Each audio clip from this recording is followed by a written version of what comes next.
श्री परमात्मने नमः। श्रीमद् भगवद गीता महात्म्य श्लोक संख्या 5 पाठ करते हैं। भारतामृत सर्वस्वं विष्णुः वक्त्राद् विनिश्रितं गीता गंगोदकं पीत्वा पुनर्जन्म न विद्यते।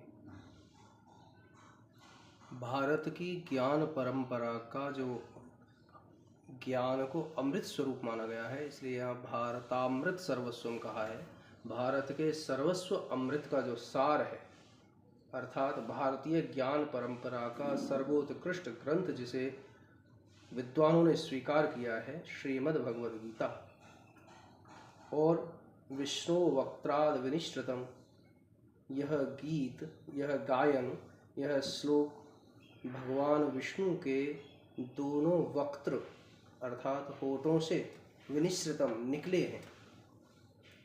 भारत गीता गंगोदकम पीत्वा, इस गीता रूपी गंगा जल को पी करके, उदक कहा जाता है ऐसे जल को जो किसी वस्तु में पहले भर के रखा हुआ हो और उसमें से निकल रहा हो, जैसे कि फलों में से निकलने वाला पानी, तरबूज इत्यादि फलों में जो जल होता है उसको उदक कहा जाता है। ऐसी अवस्था का जल जो पहले किसी अन्य पात्र में भर के रखा हो और उसमें से निकला हो।